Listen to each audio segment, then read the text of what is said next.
Hi fellow amateur coders, developers, and hobbyists. AppZaddy here to walk you through some of the best practices I use to convert my Kivy projects to suitable applications that I offer on Android and Apple devices. App development for mobile phones is not cut and dry, but with a little time, effort, coffee, Red Bull, a computer, and of course this tutorial, you should be able to have an app on any Android or Apple device to suit your needs. You can create a mobile game that has an in-app purchase or a mobile app that makes your customers' lives easier. For example, you can have an app that organizes your pet's diet for a week, or you can create a game where you charge people 35 to 40 cents per play. Who knows? I know it's a very broad example, but these are just examples. I'm here to provide some sort of guide. The right app could generate you $1,000 or $1 million. Because we need that bread. Made it here to this tutorial, you are following the same journey that I made a year ago. Researching and learning are essential parts in obtaining a new skill, and the use of tutorials or guidance from others will always be a plus, because the best way to learn is by doing. If you are here though, you should have some sort of basis of coding. Coding experience can range from a basic usage of functions in Microsoft Excel to more advanced scripting your own events in Command and Conquer General 0 Hour. Yes, I own that game because I am a dork. I'm a dork. You should be a dork with me. Specifically, I'll be using Python via VS Code in the bulk of these series. So without further delay, let's hop right into this tutorial. But before we begin, be sure to hit that like and subscribe button at the bottom of this video, because I'm trying to build this channel up. I will drop way more videos in this series until we have apps on both the Google Play and the Apple Store. Feel free to follow me on my other social media profiles as well. I will do smaller videos of tips and tricks. I will also answer my subscribers' questions here in the comments and on there as well. As with most tutorials, I will try my best to make this flow as easy as possible. Each video will have a theme. Today's tutorial will cover the basics, and we will create a Kivy project, essentially the first step in your application development journey. We'll eventually move on to buildozer in this same chapter. I'm paying homage to Spartan in today's video because Spartans did a whole lot with very little resources. But we ain't gonna be doing no killing. And if you can imagine, we will be doing the very same thing today with our Kivy project. So let's get started. All right, let's get rid of this.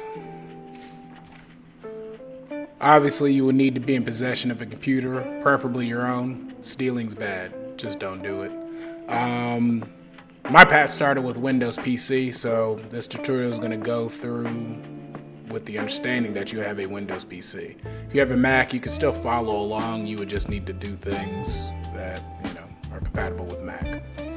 First things first, if you don't already have these dependencies installed, you're going to need to go to python.org/downloads and download the version of Python that is compatible with your system. For me, I have a 64-bit system, so I would click that download. Next, go to VS Code. You have to download VS Code at code.visualstudio.com/download. And again, download the version of VS Code that's compatible with your computer. All right, now that we have that done, the next thing we're going to want to do is go to our PowerShell. And we're going to, from here, install Kivy. So we're going to install Kivy and kivy-md. So that's simply, you enter in the command pip3 install Kivy. And since I already have this on my computer, it's going to say requirement already satisfied for you. It's going to go through some loading screens, and then it's going to install on your computer. You're going to do the same thing for kivy-md. I'm not going to go through here and do it again. I already have it on my computer, but it's the same thing. pip3 install kivy-md. You got it. Now, we have Python downloaded. We have VS Code downloaded. We downloaded Kivy and kivy-md. Just to get yourself organized, it's in your best interest to organize all of your folders on your computer at a place where you'll remember where they're at. You want to store all of your photo files, any database files, any, well, obviously you're going to store your, and we'll get to it here in a second, your Python and your KV files. Everything needs to be in one place, easily accessible. So I like to think of coding as cooking. So now that we have our garnishes prepared, we have a nice plate. Now it's time to start making some meat. Pause, young man. Okay, our protein. The first thing you're going to want to do is open up your VS Code, navigate to the file location of where you have your project. Remember, organization is key. And then once you open that file location, you're going to need a couple of files to get started. Keep in mind, I have a logo folder file, and I also have a buildozer spec file. We'll get to that later. That's going to be important later. So we're going to go to new file, and we're going to type, and we're going to name this main.py. Okay. The name of this example app is going to be Press Me app. So keeping that in mind, we need to create another file, which is our KV file, all lowercase, pressme.kv.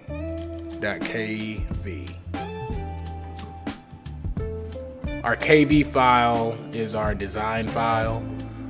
It's basically the looks of your app when it goes to a phone. The Python file is all of the core logic, the background functions, basically the brains of your application. We're going to go to our main.py file, our brains of our application, and we're going to structure this into 3 main sections. We're going to have a top section where we have all of our imports, all of the things that we need from kivy-MD. These instructions are on the internet. You can go to Kivy, read the documents, but for purposes of this tutorial, I'm just going to type out this stuff and get an example app for us so we can move on. But like I said, top section is going to be imports. Middle section, section 2, is going to be basically the pages of the app. So it'll be page 1, page 2, page 3, and you can navigate through the pages through buttons or back functions or what have you.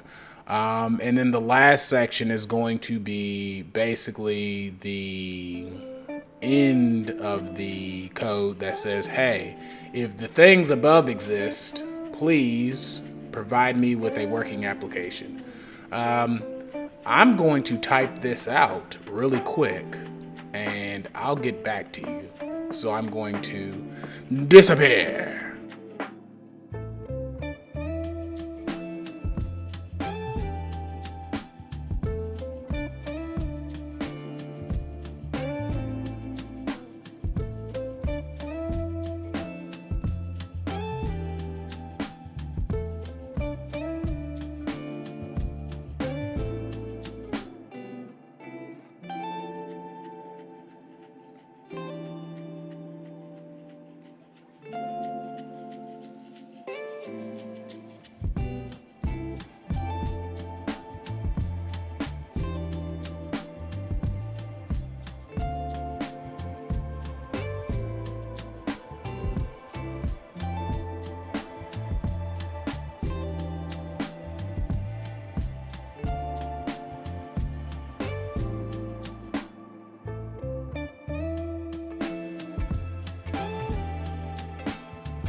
And I'm back.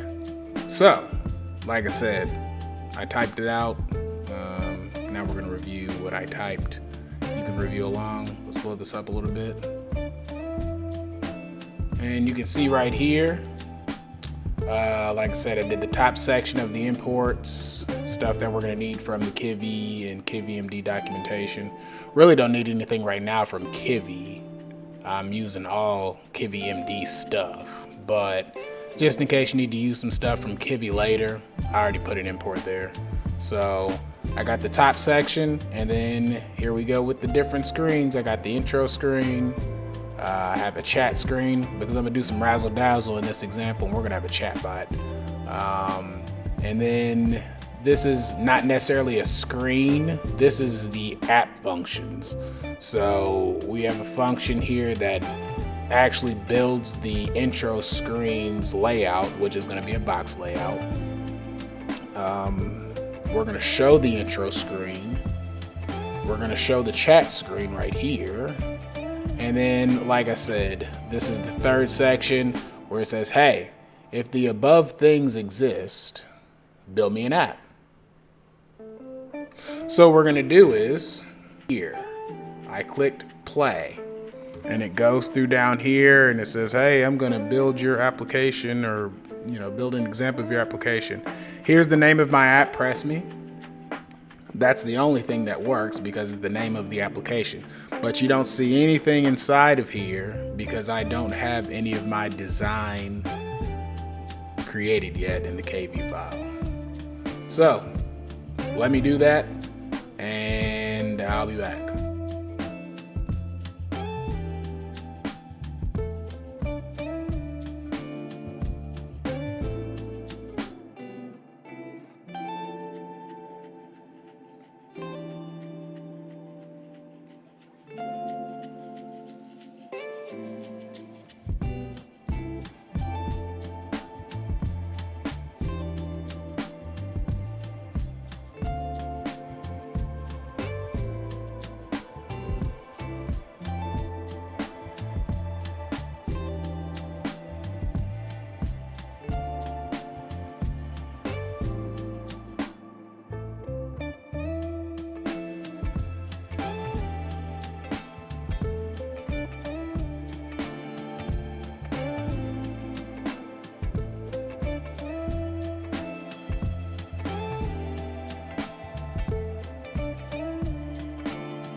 And I'm back. I know you missed me.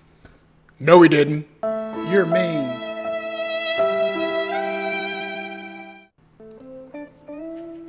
All right, if you'll see here, the KV file, I have my intro screen. I set the orientation. I set padding and spacing. I put an MD card in the intro screen. The text is going to be press the button below to chat. I'm going to align it in the center. The horizontal alignment, the vertical alignment is going to be in the middle. I chose the font size. I put another MD card inside of the intro screen, and that's going to actually be the button that you press, and it says press me daddy. You'll see that there, it says press me daddy. And I did the same thing, chose the size, the color. We'll scroll down here to the chat screen. And I have a top app bar where I have a robot symbol. I also have a box layout in the middle, and then a label that says, hey, you can ask me anything. This is the items that's inside the chat bot. Set a scroll view so I can scroll through the chat data if I need to. Okay, whatever. I have a text field so the person can type whatever they want to inside of the chat bot. So now that we finished the design, very basic design, we're gonna hit play up here to see what happens. And look at that. We have an application on VS Code. Can't wait till we put it on actual cell phone. So you see here, I have the press the button below to chat. We have the name of the application up here, press me. And then the button, the cringe button that says press me daddy. So we click it, and it takes us to our chat screen. We have the top app bar, like I said earlier. We have the robot symbol for the top app bar, left action item. The right action item of a home button, we have where you can type your message, something, and then the message should pop up. Well, we'll do that later. We'll code that later where we have the conversation up here. I just want to get a basis right now. So then we can click the home button and it takes us back to the home screen. So exit out of that. The logic file, intro screen, chat screen. You saw that.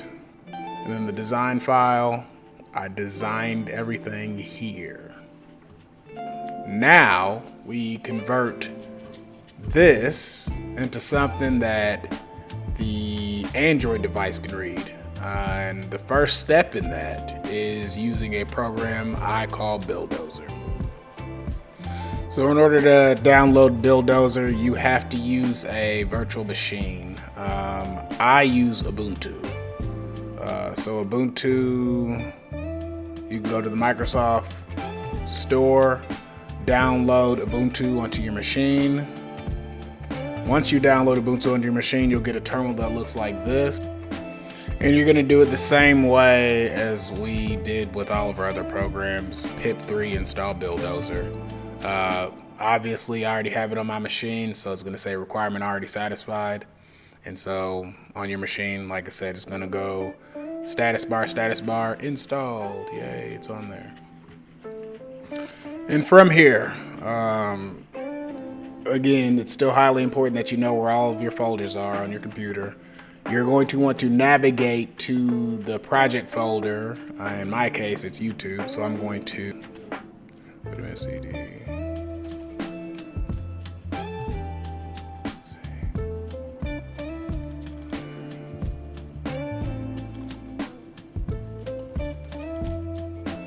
Change directory to my project folder, and I'm going to type the command buildozer, init.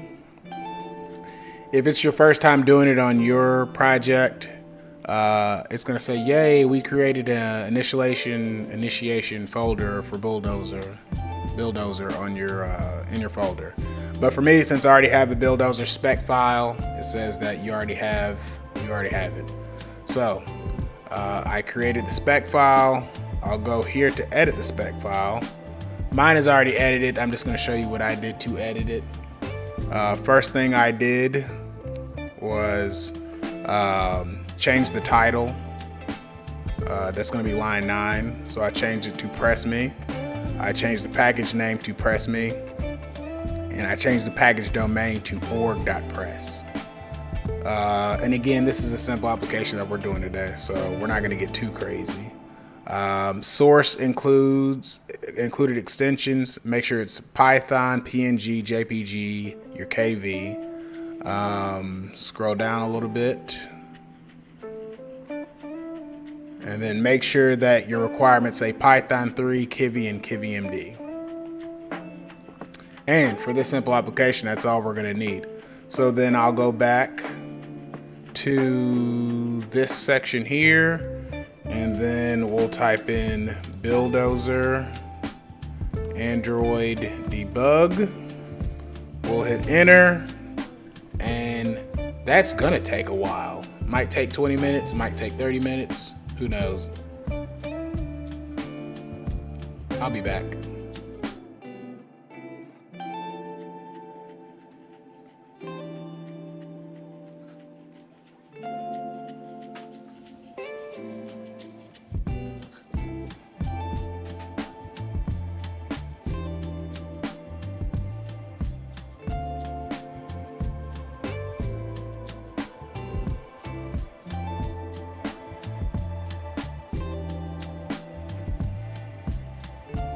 And just like that, we're done.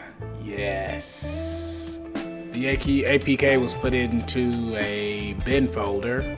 So in your project, Buildozer creates a Buildozer file, and in that folder, there's going to be a bin folder, and your APK is going to be dropped in there, and we're going to preview what our application looks like using Android Studio. So to use Android Studio, we have to download it first. So we're going to go to the internets, and we're going to download Android Studio at developer.android.com. Android Studio download. We're going to download it, and then we're going to open it. And when we're in Android Studio, it's going to give us the ability to preview this APK in a virtual device. So I'm going to use a Pixel 6 Pro with API 30. I'm going to hit play. And while I hit play, it's kind of the same thing in VS Code. It's taken all of the Python code and all of the KV information, and it should display our cell phone, our virtual cell phone up here with our mock application. So I'll let this run. Success. It looks kind of weird, but it's successful. Let's blow it up. Let's minimize it a little bit. Let's do one of these. So if you can tell here, if we compare it to our VS Code project, in VS Code, the preview, press the button below the chat, press me daddy is the button. We click it, boom, we're there. Let me exit out of there. We go back to Android Studio, and yeah, the words are extremely small, like real small. But the functionality of it is still there. So we click on the bottom portion, and we're here, and we can see the daddy chatbot. We click that, we go back home. But guess what? The reason why we have a series is because we need things to fix. So this is broken, we'll fix it in Chapter 2. Stay tuned for the second chapter in this video series. We're going to be digging deeper into Android Studio, buildozer, Firebase, the difference between an APK file and an AAB file. As with all videos, I ask for you to subscribe and like at the bottom of this video. Your support means a whole lot to me. And with all of my other socials, follow me at @zapzaddy.